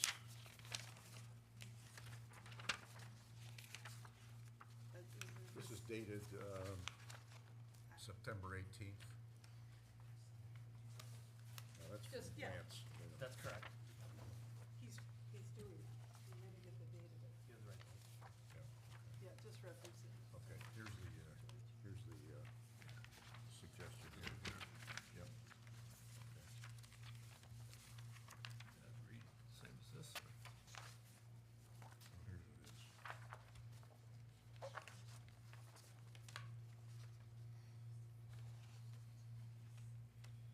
So it's basically proposed amendment to add cannabis Yes. cultivation. Yes. Period. That's it. You don't need all that? All right, so you want to draft that and attach this to it, please? Yes. I'll have to read that whole thing. No. Well, No. I would use the reference here, this is the, is there a date on this thing?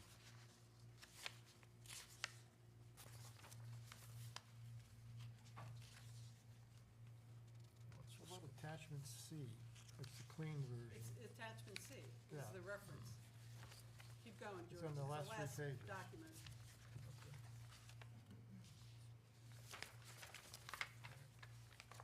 All right, here it is.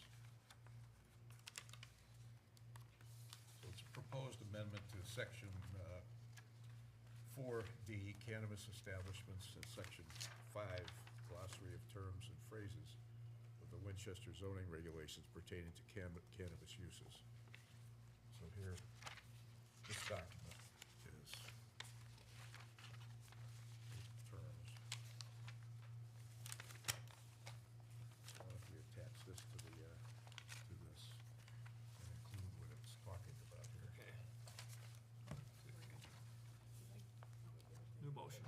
Make a motion to approve application 24-11, text amendment to our existing zoning regulations. Applicant Attorney Joseph Hammer on behalf of Nova Farms Connecticut LLC. Proposal, applicant seeks to amend zoning regulations to allow outdoor grow cannabis cultivation used by special permit in the Production and Innovation PI zoning district, applicable to outdoor cultivation. What else we need to read in this? It lists the detail, you don't have to go through every word on it, just attach it to the. Proposed amendments are to section 4D, cannabis establishments, and section 5, glossary of terms and phrases of the Winchester zoning regulations pertaining to cannabis uses. And this is attachment C as part of this. Evaluating this application, the Planning and Zoning Commission has relied upon information provided by the applicant, and if such information subsequently proves to be false, deceptive, incomplete, and are inaccurate, this permit shall be modified, suspended, or revoked. This application is consistent with the town's plan of conservation and development. This application meets the criterion standards of the 3J common regulations, special permits, special exceptions. We have a second on the motion. Second. Any discussion on the motion? Any conditions or no? Any conditions or additional?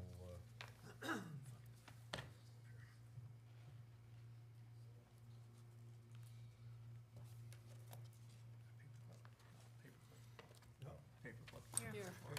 There's a million of them. Just so this thing goes around complete. Yeah, here. Thank you. Do we have a second on the motion? Yes. John seconded it. Do we have discussion of the motion? Now, the people that are be voting on this is, as I described, Adam's gonna sit this one out.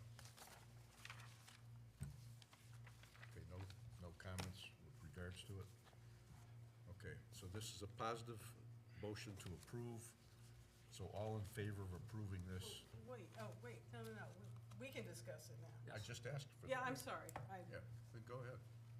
Well, I mean, I want to make a comment that I don't believe that it does, okay.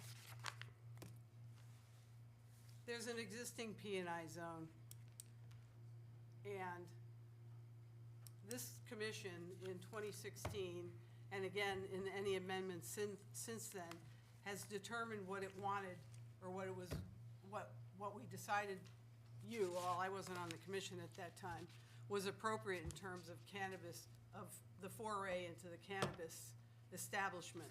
And that's embodied in our regulations, so it's not as though this commission hasn't had that discussion about what to allow in this town in terms of cannabis, either growing or selling or distributing, correct? It's in there. That's section, D, 4D of our existing regs. I think this commission has also made it very clear how it perceives its role under the, pursuant to the town, Plan of Conservation and Development that was adopted in 2021. And a lot of that deals with the protection of rural residential areas, beefing up residential areas, considering, I'm reading right from the Plan of Conservation and Development now, maintaining low-density residential area in the northern and eastern parts of Winchester, small-scale farming, beautiful views, elevated terrain, so forth and so on. So the plan, I've heard comments from people in the audience tonight regarding the job of this commission is to promote economic development, and that really is not the case. And if you read the beginning of the planning and zoning regs and the Plan of Conservation and Development, the role of this commission is to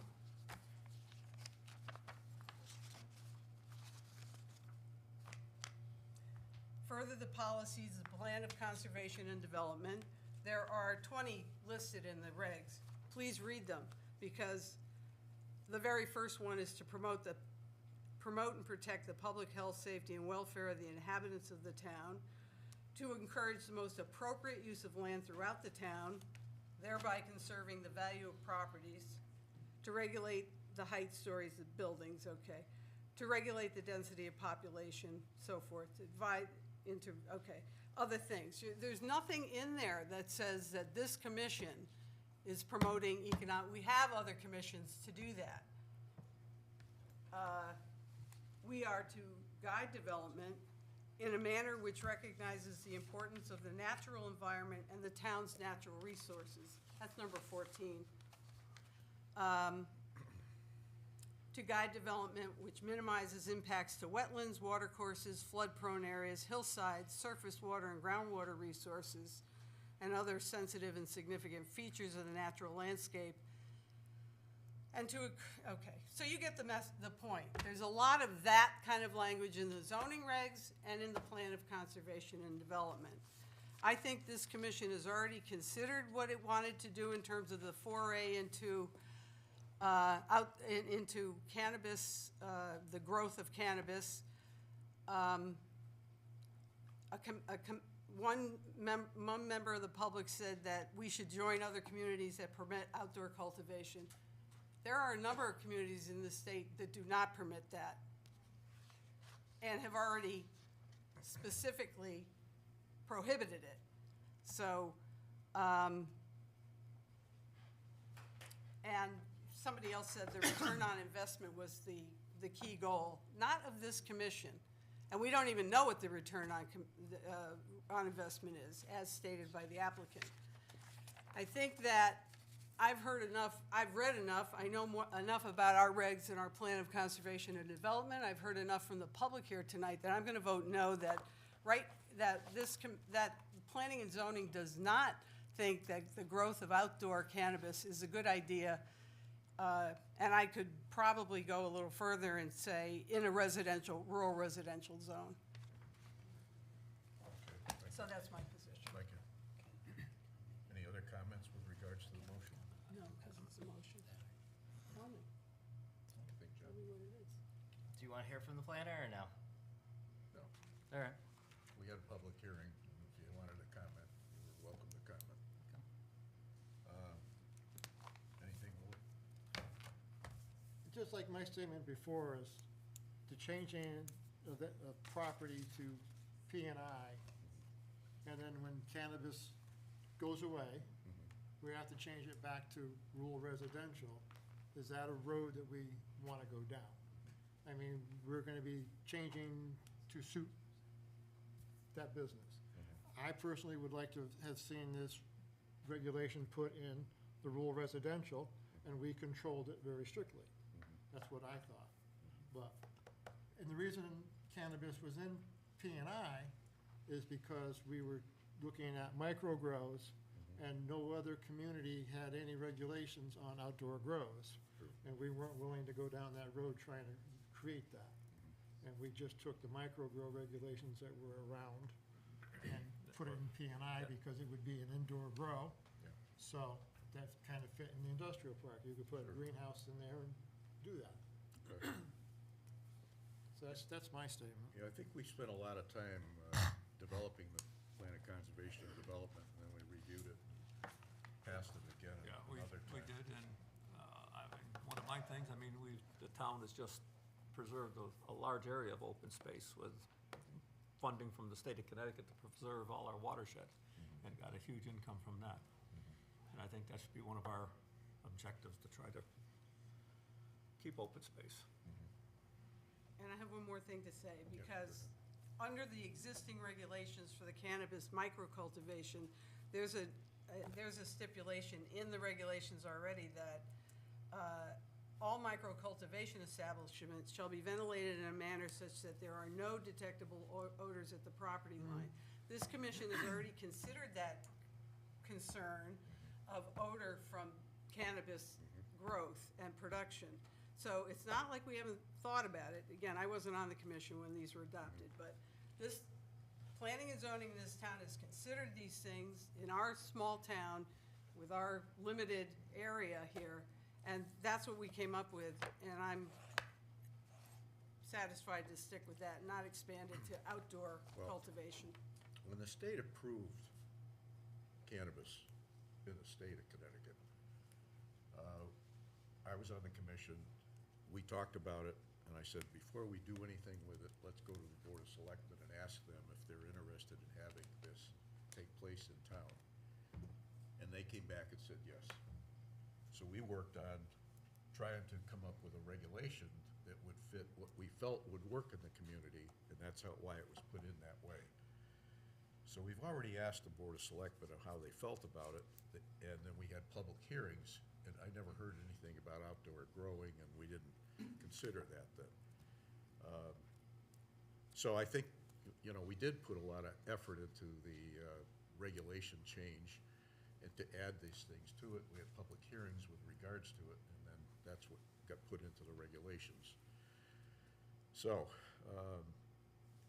if there's no other comments, then I'll call for the vote. So all in favor of a positive recommendation for this, of passing it, please raise their hands.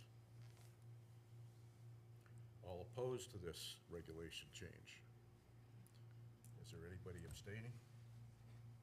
No? Did you vote? Yeah. Oh, okay, all right, so it's unanimous. It's to vote against it. So it's if you want to consider it as something else and make an application, we'll consider it, but it didn't pass tonight.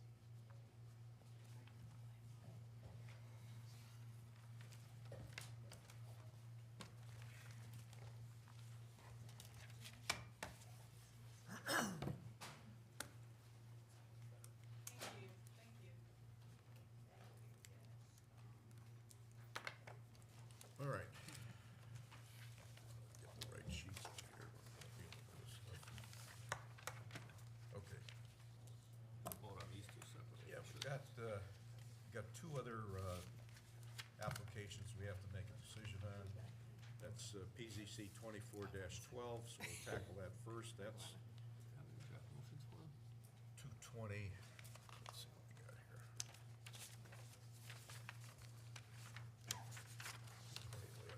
Yeah. And the other one is 13.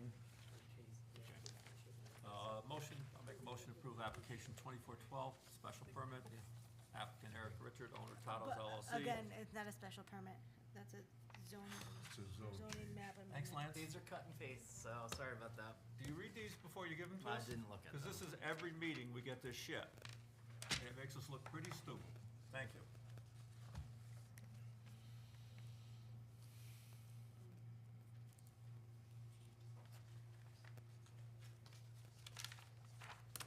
Special, application 2412, zone change. Applicant Eric Richard, owner Tatos LLC. Proposal applicant seeks to amend zoning district for 220 East Lake Street from current Highland Lake HL zoning district to Highland Lake Business HLB zoning district. 1, in evaluating this application, the Planning and Zoning Commission has relied upon information provided by the applicant, and if such information subsequently proves to be false, deceptive, incomplete, and or inaccurate, this permit shall be modified, suspended, or revoked. 2, this application is consistent with the town's plan of conservation and development. 3, application meets the criteria and standards of 3J common regulations, special permits, special exceptions. We have a second. I'll second. John, second. Any discussion of the motion? All in favor? Thank you.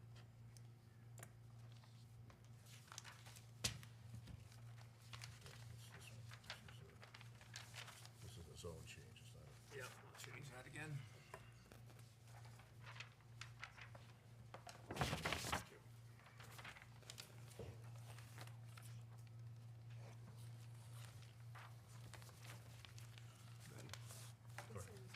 Make a motion to approve application 24-13, zone change. Applicant Eric Richard, owner Hidden Holdings LLC. Proposal applicant seeks to amend the zoning district for 159 Lake Street from current town single-family zoning district to Highland Lake Business District zoning district. 1, in evaluating application, Planning and Zoning Commission has relied upon information provided by the applicant, and if such information subsequently proves to be false, false, deceptive, incomplete, and/or inaccurate. This permit shall be modified, suspended, or revoked. 2, this application is consistent with the town's plan of conservation and development. 3, this application meets the criteria and standards of 3J Common Regulations, special permits, special exceptions. Do you have a second? I'll second. John, second.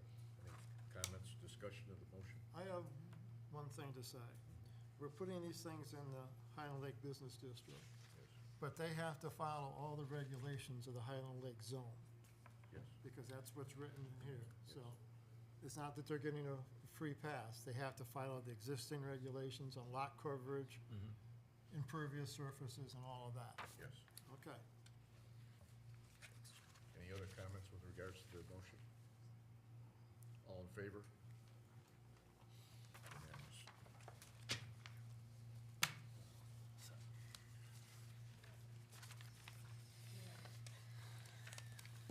Approved. You're good.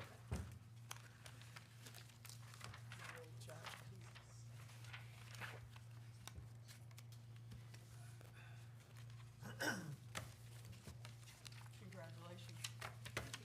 Sounds like you're doing a great job. Keep up the good work. Yes, that looks Keep great. it looking good.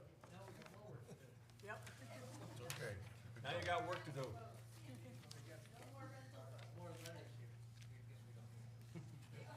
I'll take them for the file if you want.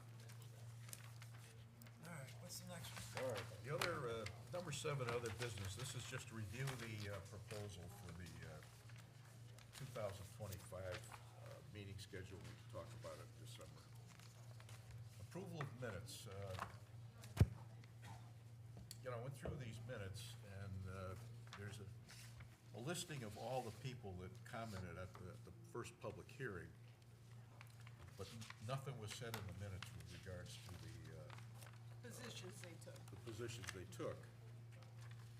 But the applicant, it was like they've just presented stuff. So I think if we could change the wording a little bit. I'm not gonna approve them the way they are. No, I'd say we hold them and bring them in December, but can we do that? Do you have a record of that stuff?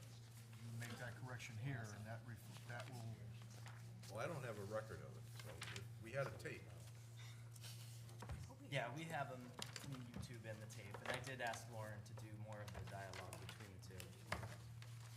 This is yours. This thing, To be honest, life got in the way, she got surgery. Because that's our only legal record, is the written minutes. We'll There's no just make, comments we'll make a from motion anyone. to amend then. Yeah, we'll for make a how I'll we're make a gonna do motion to that, the minutes from our October 28th Planning and Zoning meeting be amended to include comments from all the speakers in the public hearing. Or at least the Be gist of it. consistent. Yeah. Yeah, right, it's Yeah, just- summarized, but Right. there needs to be something for comments. Absolutely. Not just names and addresses of bet. people that spoke. Yep. that's right. need a second? Yes. I'll second. Okay. All in favor of that motion?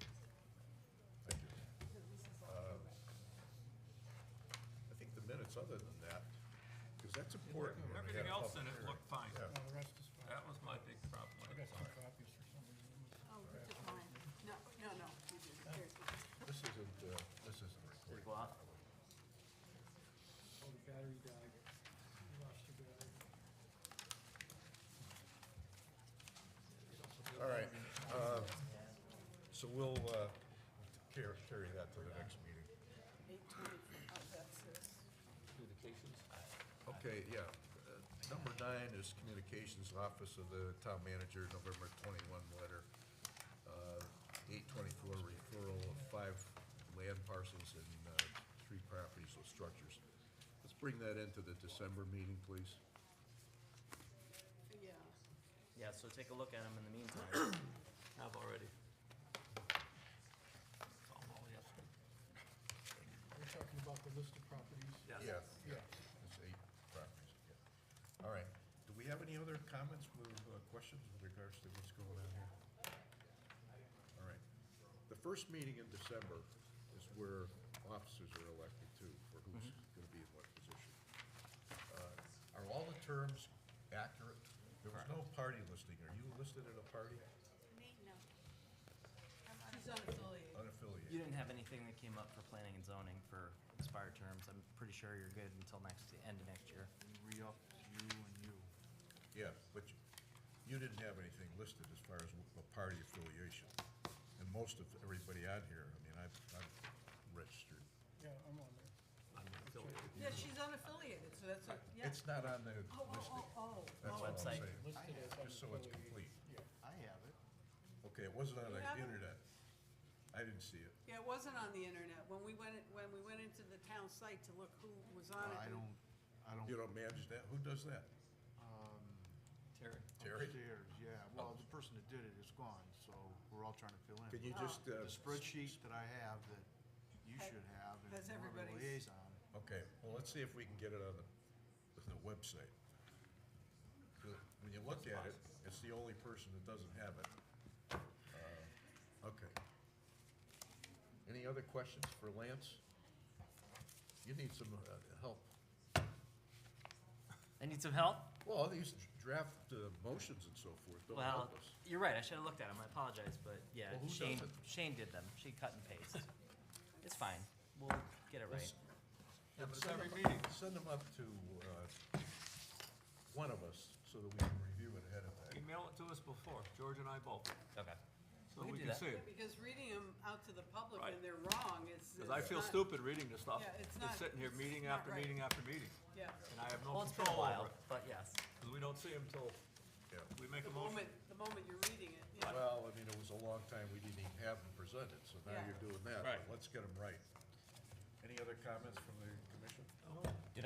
Did I take Craig's term limits when I got Yes, you did. put on? Okay. So you should be using his final expiration too. Right. So I Because you got, take his term and you leave your old term. yep. Any other questions? Okay, let's vote for getting out of here. Motion to adjourn. Okay. Second. All in favor? You made it before 9. They're gonna ask me out. You see it. Doesn't matter. She fell in love today. You gotta get a lot of bubble wrap. I've got a walker. I was up the other day, the other afternoon, when we had all that smoke coming from Big Things on the first day. Well, wanted a fire call, I went to six on that, people called, and just in Winchester, Winston had as many as here, but had one, that was up to Craig. Well, Jerry Hickson, apparently, had lunch, and he was concerned about the smoke.